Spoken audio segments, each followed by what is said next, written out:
So I've made this presentation slightly light-hearted, you'll see in the beginning, because I'm not assuming that anybody listening is an expert, particularly in my research field.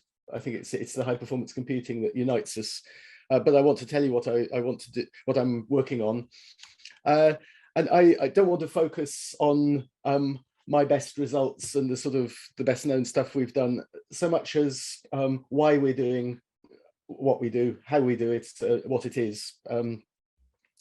So it's not going to be a catalogue of things that we've done, although I'll obviously use some of our examples. And I should say I'm an experimental physicist. So I'm not a theoretical physicist. I am gradually becoming a computational physicist as time goes on. But my main motivation is real experimental work on real materials. And I work in nanoscience. So nano objects are things that are small in at least one dimension, but they can be big in other dimensions. And if you're familiar with Licorice All Sorts, they're a popular children's sweet in the UK. And if you look in a bag of Licorice All Sorts, you see basically all of nanoscience is there. So the nanoscience community can make very, very long, thin rods on a nanoscale. So by nanoscale, we mean less than the wavelength of light, more comparable to the wavelengths of electrons in a solid. So quantum objects.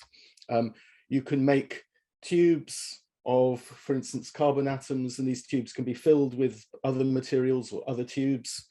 You can make spheres, quantum dots, which can be one material wrapped in another. And quantum dot technologies feature in commercial displays. So some of these types of nano objects are big business and are commercialized.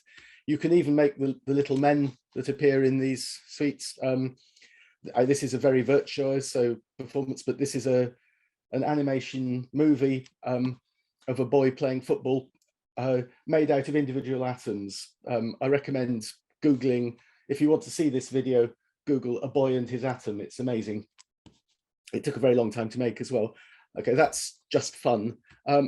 But the most exciting area in nanoscience for me at the moment is this field on the left of 2D materials. So these are materials that are atomically thin, so they're nanoscale in one dimension, and they can be quite large, even centimeters in the other two dimensions. And that means that you can process them into many devices. So, for instance, many transistors in a sheet. There are all sorts of challenges in doing that. We are not at a very high technology readiness level.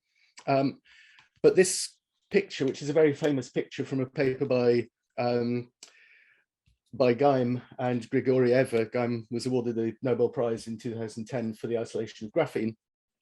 This shows that if you can make a sheet of atomically thin material, you can also stack different materials. And what's very fashionable now is not only to take one material and another and put them on top, but you can also change the twist angle. And that's a real hot topic because some properties depend very, very sensitively on an angle of twist between the two layers. So there is a colossal playground for materials that one could investigate. So I'm sure that you will have heard of graphene, and many people think 2D materials is all about graphene. It's not.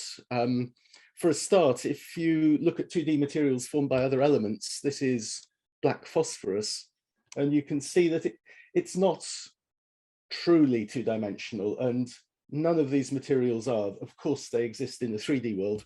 And black phosphorus makes sheets that are atomically thin, but they're corrugated. And that also means that the two directions in the plane are not equivalent.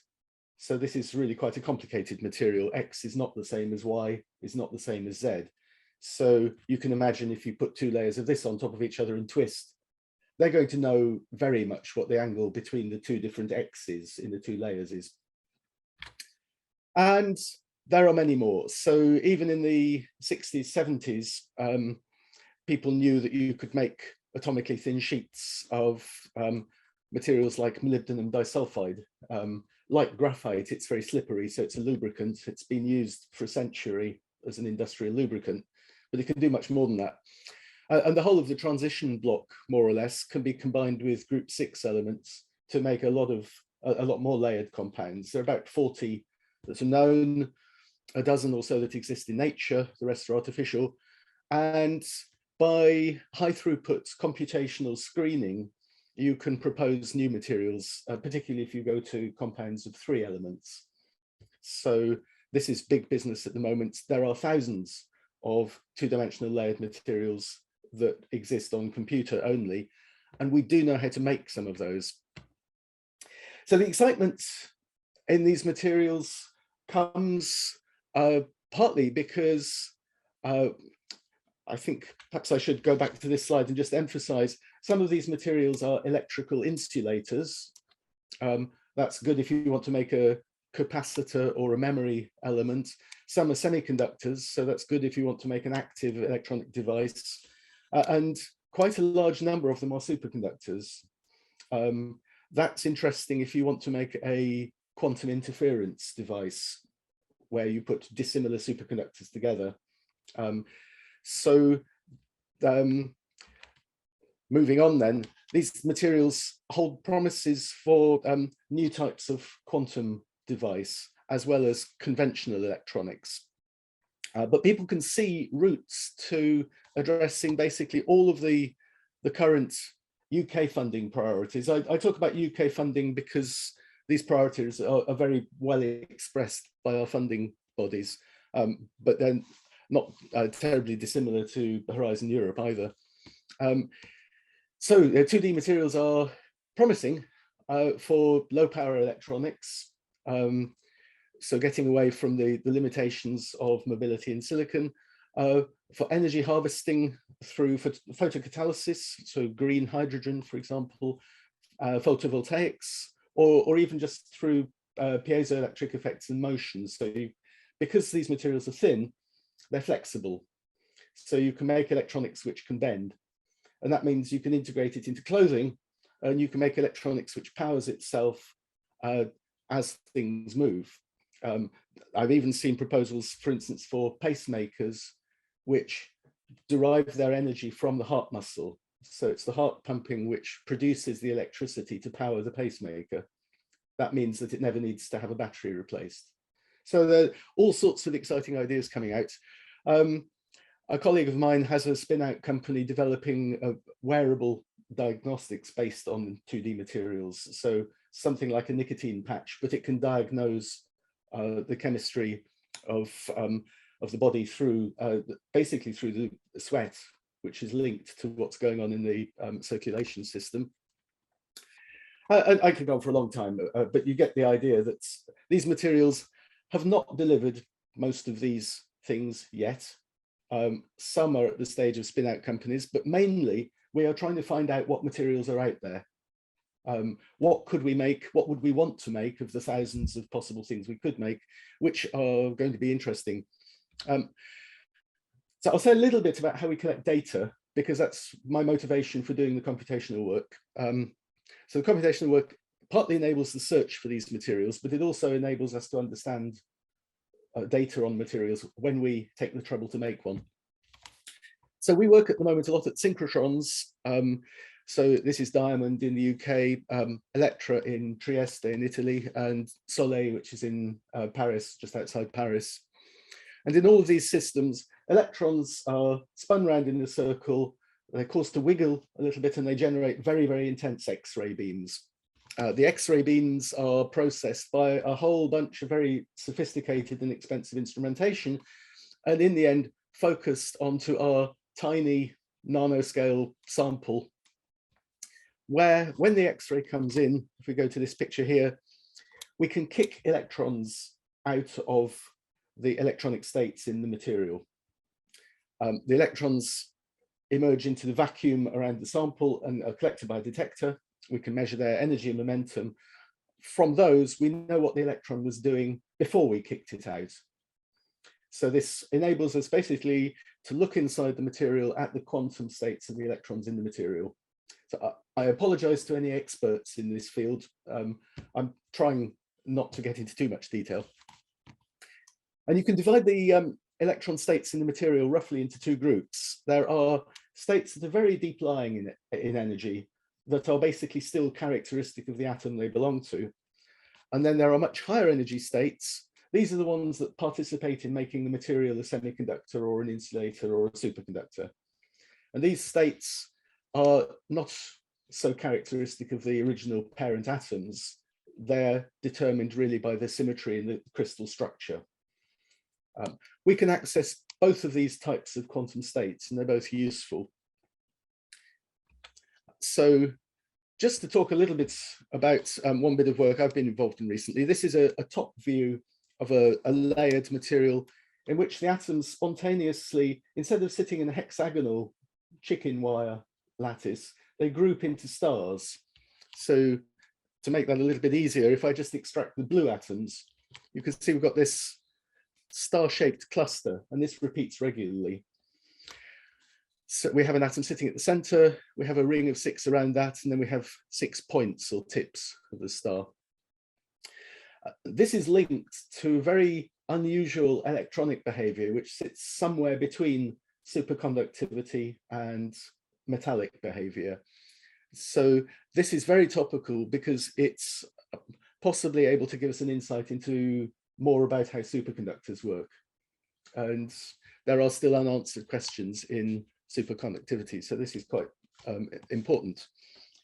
The synchrotron data that we can get, there's some real experimental data here from those deep lying low energy states that are basically a probe of what the atoms are and what their chemistry is doing. And then at higher energy, those states that are not so strongly related to the atomic states, these are the ones that control the electrical properties. So we can get data on both of these types of states. So left is actual experimental data plus some simulation. On the right, it's computational data. And if we, so I hope everyone's got a little bit of school chemistry. If we think of the energy levels of the blue atoms, which are tantalum, and the yellow atoms here, which are selenium, these shallow lying states come basically from tantalum 5D and selenium 4P. The deeper lying states come very definitely from tantalum 4F. And we can single out these different contributions. And just to remind you, this picture then is related to these low-lying states.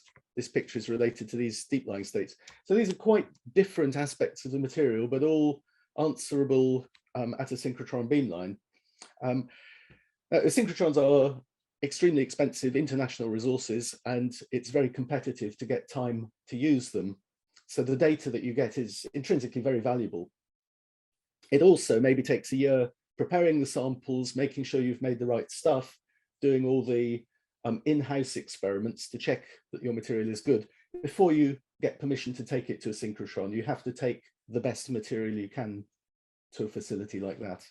So this data may not look terribly exciting, but it's very, very expensive. And it's a very valuable piece of data. So one is then obliged to extract absolutely the maximum use and information out of the data that one can get. So here's more, just to show that the data can look a little bit more dramatic when you like. So a typical data set from a complete couple of days experiments can be a kind of a hypercube of electron momentum in 2 directions, electron energy in the 3rd direction, and then there's intensity at each pixel. So it's a 4-dimensional kind of value. And of course, so these are very big data sets, many gigabytes, and one can slice these in different ways. So the pictures I just showed you are rather simpler, but when you're faced with this kind of volume of very, very informative, very valuable data, then you need to model it in order to test your understanding of what's happening. And the modeling is clearly going to be computationally quite demanding because there is so much information here. So we generate very large, expensive data sets on exciting materials.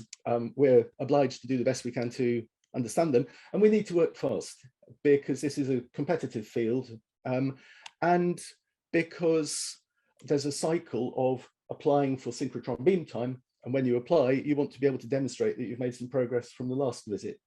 So for all reasons, we need a fast turnaround, not on the scale of a PhD project of 4 years.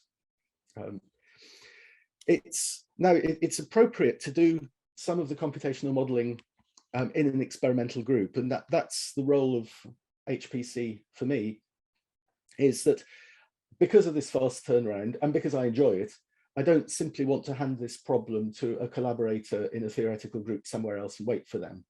I want to do it myself, and I want to have postgrads and postdocs who can do it, even if their real expertise is in making samples, is in cookery and microscopy. I still want them to be able to do the calculations. And with cloud computing, the basis of my OCRE-funded project was that we can also involve undergraduates to a certain extent. So we can train them on a desktop, and then we can very rapidly escalate to a couple of hundred cores in the cloud when we know that they're worth spending that kind of resource on. And that means that we can involve undergraduates who obviously work to very short timescales. They may need to write a report on what they've done within 6 weeks of starting it. With in-house computing, with a limit on core numbers, a limit on time, and the expectation that you work at a slow, steady rate, that's not suitable for undergraduates. But unleashing a lot of power in one go when they're ready is a much more useful model for them. So I've got a few statements here about what we actually calculate, and I think I should try and not go over the top with the detail here, but basically the calculations that we are doing involve taking some arrangement of atoms in a crystal. So here's an example. I'm not going to explain what the material is particularly. And the most basic elementary calculation is to calculate the ground state electronic wave function. So the wave function that describes the behavior of the electrons in the lowest energy stable state at 0 temperature. So what the electrons are doing if the material simply sits there without any perturbation. From a knowledge of this ground state wave function, we can calculate forces between the atoms, because if I've put the atoms in the wrong places here, then they will want to move. I can allow them to do that, so I can have a loop in which I repeat calculation 1 again and again until I've minimized the forces, so I can learn what the equilibrium structure of the material is, at which point we're investigating a new material, because we can learn that the atoms are not where we think we wanted them to be. From the equilibrium structure and the forces, if we displace a very small amount, we can deduce the vibrational frequencies of the crystal. So here's a picture of a crystal unit cell undergoing a vibration in which these two atoms just bounce in and out. These frequencies can be directly measured experimentally very easily and non-destructively. So the vibrational frequencies are a fingerprint, which is a point where in-house we can check whether our experiments and calculations agree. And that would be enough for many people. But we can go further and calculate the energy bands. So the energy of the electron states as a function of the momentum of the electrons. That's a much richer map. These are basically the hyperspectral cubes of data that I was showing before. And that relates to the synchrotron data that we get. And what is very, very topical and really quite new is that we can put 3 and 4 together, and we can ask how the vibrations of the crystal affect the energy bands of the material. So we can look at the electron-phonon coupling, and we can look at dynamics of the electronic structure after perturbations. So if we go back to my tantalum selenide, which has these star-shaped clusters, one of the modes of vibration of the cluster is where the cluster just shrinks and expands. It's like a breathing motion, so people call it a breathing mode. And in the synchrotron experiment, this is experimental data. If you watch the energy band structure as a function of time, so the scale here is picoseconds, so a millionth of a second, you can see the vibrations are modulating the electronic structure. And the way they do that is characteristic of the unusual electronic structure that this material has. So you can study melting of these electronic phases and reconfiguration of them. And this is a big activity at the moment. And to make any sense of the kind of data I'm showing here, you need a very good knowledge of these vibrational frequencies, taking into account this complicated electronic behavior. This becomes a big computational task. And you can do more. So you can study not just perfect crystals, but you can study crystals with defects. Defects in crystals are the key to making semiconductors useful, so they matter. You can study alloys, where you're progressively mixing one component with another. You can study these twisted structures and stacked structures that I talked about. And of course, computationally, you're not limited to investigating materials that you can make. You can investigate new materials. And there are a lot of people, not me, but there are a lot of people making high throughput screening studies where they calculate the properties of hundreds of hypothetical compounds in one go to look for one or two winners. The tools that we're using are density functional theory codes. So anyone who's an expert here will already have known that. I just mentioned that Walter Kohn won the '98 Nobel Prize, in fact, for chemistry, for the development of the fundamental theorem that is behind density functional theory. And some of the names of popular codes are these. Quantum Espresso is the one I use. That's partly because it's open source, and that means that we can modify the source code, and we do occasionally if you want to find out something or look at the data a slightly different way. These codes are basically doing a lot of linear algebra, and so the libraries that are needed to support them are the same, whichever flavor of DFT code you use. So there's a lot of linear algebra and a lot of fast Fourier transforms. And these are obviously very parallel codes, so OpenMPI, MPICH are also necessary. And one nice thing about all of these, but particularly Quantum Espresso, is that it's very easy to install on a Linux desktop. It's two lines of command at a Linux prompt, and you've probably got it up and running. And this means that we can hand a machine to an undergraduate student with some examples to run and to learn how to operate the code. And they can do that very fast. They can have unlimited compute time on 8 cores. So, and so that's very attractive for us. In terms of what occupies the computer, there's a very nice study which gets performed every few years, profiling what Quantum Espresso is doing, what these DFT codes doing. And there's a split between compute time and MPI time. There's very little input-output time, and it's mainly writing huge scratch files. Of the compute time, about half of it is taken up with the linear algebra, and there's a lot of moving information in and out of memory, which has implications for which type of chip you would choose. So this really determines the optimum choice of architecture for this kind of code. I should say as well that Quantum Espresso runs quite nicely on GPUs, but that's not something I've got into personally. The parallelization is crucial to this code. So DFT codes are not just embarrassingly parallel, they are genuinely highly parallel. And there's a lot of art in choosing the optimum parallelization strategy. It takes a lot of experience.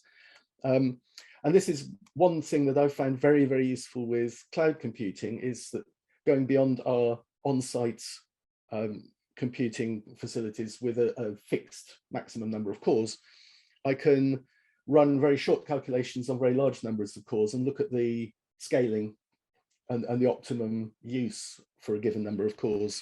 And more cores are not always better. There comes a point where some of them have nothing to do, so load balancing becomes a problem. And how you distribute the tasks over a given number of cores is quite important. So just as a quick example, here's a calculation on 120 cores, where at this point I make no effort to control how the work is distributed over the cores. And then I divide the cores into pools of different numbers. So these are all factors of 120. And there's clearly an optimum. This is the total calculation time. And there's a diminishing return. So once I've reached the optimum, things don't get particularly better if I subdivide any further than that. That is just one little example. And we do quite a lot of that kind of thing. So I think this is nearly my last slide. Because I wanted to say something about the scaling of the resource requirements. Where cloud computing is useful for me is that if you give me, as OCRE did, a certain amount of money, then if I can choose to spend it in one large amount on one very efficient calculation, that's definitely more attractive than spending it at a very slow, steady rate and taking much longer to do the same work. But if you remember our initial guessed configuration of atoms, the scaling of the calculations goes as something like n cubed. This is a crude approximation, but it's roughly true, where n is some measure of the size of the system you're dealing with. So it's to do with the number of atoms, the number of electrons in that configuration, and the basis set of waves which you use to build up the quantum mechanical wave function. So you can see that if I choose to double the size of this unit cell, then I can certainly expect to multiply the resource requirements by 10, of kind of order. And this is very important for 2D materials, because if you imagine simulating a 2D material, I don't want this slab to interact with the next slab. I want them to be separated very well so that I'm dealing with an isolated slab. And this empty space is expensive because it increases the size of the basis set. And so if I just double the empty space between the layers, I'm also going to increase the computational time dramatically, and memory requirements and storage requirements as well. I'm not going to go into great detail about this, but you can imagine, for instance, that you can get a handle on what this slab is doing by compromising.